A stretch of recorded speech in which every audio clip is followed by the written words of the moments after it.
It's not a game, it's a rich thing. India में crypto currency काफ़ी time से struggle कर रहा था, लेकिन अब ये क्लैरिफाई हो चुका है कि फ्यूचर में इंडिया में क्रिप्टो करेंसी को रेगुलेट किया जाएगा।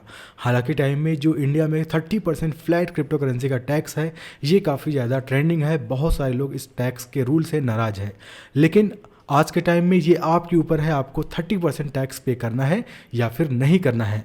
आज के इस वीडियो में मैं आपको टॉप 3 ऐसे मेथड बताऊंगा जहां पे आप 30% क्रिप्टो टैक्स देने से बच सकते हैं।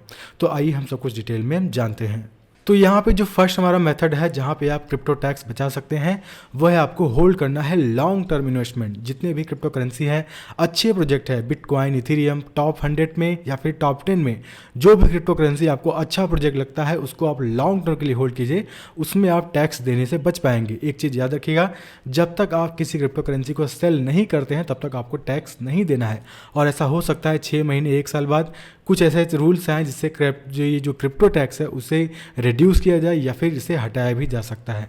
तो यहाँ पे अगर आप लॉन्ग टर्म के लिए होल्ड करते हैं तो ये ज़्यादा बढ़िया रहेगा। अब यहाँ पे जो सेकंड मेथड है जहाँ पे आप क्रिप्टो करेंसी पे टैक्स देने से बच सकते हैं, वो है स्टेकिंग का। आप स्टेक करके जितने भी क्रिप्टो करेंसी है वहाँ पे आप प्रॉफिट बुक कर सकते हैं। देखिए, जब भी आप किसी क्रिप्टो करेंसी को स्टेक करते हैं उसमें एक पैसिव इनकम जनरेट होता है। यहाँ पे आप ईयरली, मंथली जो भी प्लान सेलेक्ट करते हैं वहाँ पे स्टेक करके आप अर्निंग कर सकते हैं। यहाँ पे इंडिया में बहुत सारे ऐसे एक्सचेंज हैं जो कि आपको ये ऑप्शन देते हैं, और बहुत सारे ऐसे एक्सचेंज हैं जो कि बहुत बड़े, जैसे बाइनेंस हो गया, बाइनेंस पे भी आप स्टैकिंग कर सकते हैं। बहुत अच्छे अच्छे ऐसे एक्सचेंज हैं जहाँ पे आप स्टैकिंग कर पाते हैं। अब यहाँ पे एक और चीज़ बता दूँ, बहुत सारे लोगों के मन में सवाल आ रहा होगा, ये जो स्टैकिंग है क्या इस पर भी टैक्स देना होगा? क्योंकि हमने जो 1 लाख रुपए का स्टैकिंग, एक क्रिप्टो करेंसी, उस पर हमें जो प्रॉफिट हुआ तो भी वो क्रिप्टो हुआ, तो क्या उसमें टैक्स देना है? तो यहाँ पे बता दूँ, इंडिया में लॉ है, जो अनरियलाइज्ड यहाँ पे प्रॉफिट होता है उसमें आपको कोई भी टैक्स नहीं देना होता। आप गूगल कर सकते हैं, जितने भी ये जो कैटेगरी में आते हैं, जैसे कि आपने कोई होल्ड किया है, उसमें आपने पैसिव इनकम जनरेट किया है, तो उस पर आपको कोई भी टैक्स नहीं देना है। लेकिन अगर आप ट्रेडिंग करते हैं, ट्रेडिंग करने पे आपको प्रॉफिट होना है, उस पर आपको टैक्स देना है। तो ये इसका डिफरेंस है, इसको आपको समझना है। तो यहाँ पे अगर आप स्टैकिंग करेंगे तो उसमें आप टैक्स देने से बच सकते हैं। अब यहाँ पे जो नंबर 3 का है वो है डिसेंट्रलाइज एक्सचेंज। हालांकि टाइम में ये बहुत ज़्यादा ट्रेंडिंग है। इंडिया से लेके बहुत सारी ऐसी कंट्री है जहाँ पे इसका इस्तेमाल होता है। फिलहाल इंडिया में क्रिप्टो टैक्स आने के बाद इसका यूज़ बढ़ा है। डिसेंट्रलाइज एक्सचेंज की बात करें, ट्रस्ट वॉलेट हो गया, यूनिसेफ हो गया, बहुत सारे ऐसे एक्सचेंज है जो कि डिसेंट्रलाइज है। वहाँ पर आपको KYC की ज़रूरत नहीं है, कोई भी उस पर ट्रेस नहीं कर सकता आपने कितना क्रिप्टो रखा है, कब सेल किया है, कुछ क्या किया है, कोई भी उस पर ट्रेस नहीं कर सकता।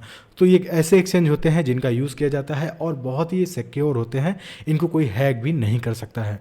तो यहाँ पे ये जो एक्सचेंज है इस पर आप ट्रेडिंग कर सकते हैं। अब हमारे माइंड में ये आता होगा कि हम इन एक्सचेंज पे ट्रेड तो करेंगे, क्रिप्टो तो होगा, लेकिन अब अगर हमने प्रॉफिट बुक किया तो हम कैसे अपने बैंक अकाउंट में मंगाएंगे? क्योंकि अगर वो क्रिप्टो हम सेल करेंगे, अपने बैंक अकाउंट में मंगाएंगे, तो वो क्रिप्टो करेंसी हुआ, तो हमें टैक्स पे करना होगा। देखिए, इसका भी अलग मेथड है जो कि पहले होता था और अभी भी होता है। होता क्या है कि जैसे पेयर हो गया, एयरटेम हो गया, ये सब और बहुत सारे ऐसे भी एक्सचेंज हैं जो कि किसी क्रिप्टो करेंसी के बदले आपको USD डॉलर में आपको वो पैसे दे देते हैं। फॉर एग्जांपल, आपको अगर ट्रेड करना है तो आप अपने INR को भले USD डॉलर में कन्वर्ट करना होगा। देखिए, सब जितने भी ग्लोबल पेमेंट प्लेटफॉर्म है यहाँ पे आप स्वैप कर सकते हैं।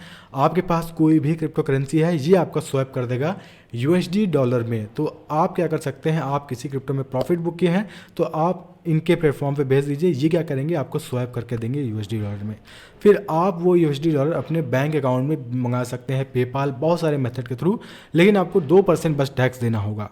लेकिन अब ये आपके ऊपर है, आप जब आपके पास बैंक में पैसा है आप कैसे शो करेंगे। बहुत सारे लोग जो बेसिक मेथड यूज़ करते हैं वो फ्रीलांसिंग का, कि ये मैंने पैसे जो कमाए हैं फ्रीलांसिंग के थ्रू कमाया है, कोई इतना कोई चेक नहीं करता।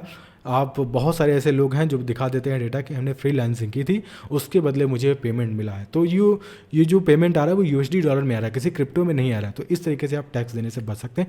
बहुत सारे मेथड है, जब आप ये चीज़ें यूज़ करने लगेंगे आपको नॉलेज हो जाएगा। तो टॉप 3 ऐसे मेथड है जहाँ पर आप क्रिप्टो टैक्स से बच सकते हैं लीगल तरीके से। पहला मैंने आपको बताया क्या, वो आपको लॉन्ग टर्म के लिए होल्ड करना है। लॉन्ग टर्म के लिए होल्ड करेंगे, जब तक आप अपने क्रिप्टो को सेल नहीं करेंगे तब तक आपको टैक्स नहीं देना है। और मुझे जहाँ तक अपने इंडिया में बात करूँ, सुप्रीम कोर्ट पे पूरा भरोसा है। ये जो क्रिप्टो टैक्स है इसको जल्दी ही रिड्यूस कर दिया जाएगा। जितने भी बड़े एक्सचेंज हैं वो ऑलरेडी जा चुके हैं सुप्रीम कोर्ट की तरफ। दूसरा स्टैकिंग का था। स्टैकिंग का मैंने बताया जो अनरियलाइज प्रॉफिट होता है उस पर आपको कोई भी टैक्स नहीं देना होता है। थर्ड हो गया डिसेंट्रलाइज एक्सचेंज। तो आप कमेंट करके बताइएगा ये जो मैं रिसर्च करके आया हूँ आपको कैसा लगा। और भी बहुत सारी ऐसी चीज़ें हैं जो मेरे इस यूट्यूब चैनल पे आनी है। तो आप क्या कर सकते हैं, अगर आप मेरे यूट्यूब चैनल पे नए आए हैं तो इस चैनल को जरूर सब्सक्राइब कीजिएगा। बहुत ही इंपॉर्टेंट होने वाली जितनी भी वीडियो आने वाली है। प्लस अगर आपको कोई और भी डाउट है तो कमेंट कीजिए, मैं उसका अलग से वीडियो लाऊंगा। क्योंकि ऐसे में इंडिया में बहुत सारे छोटे छोटे ट्रेडर्स हैं जिनको हम स्टूडेंट्स बोलते हैं, अपने पॉकेट मनी से वो ट्रेडिंग कर रहे हैं, उनका भी पैसा फंसा हुआ है। तो ऐसे में आप कमेंट कीजिए, जितना मेरा पॉसिबल हो सकेगा मैं आपका हेल्प करता रहूँगा। तो फिलहाल अभी से इतना ही है, तब तक आऊँगा नए वीडियो में किसी बेहतरीन टॉपिक के साथ। तब तक के लिए धन्यवाद।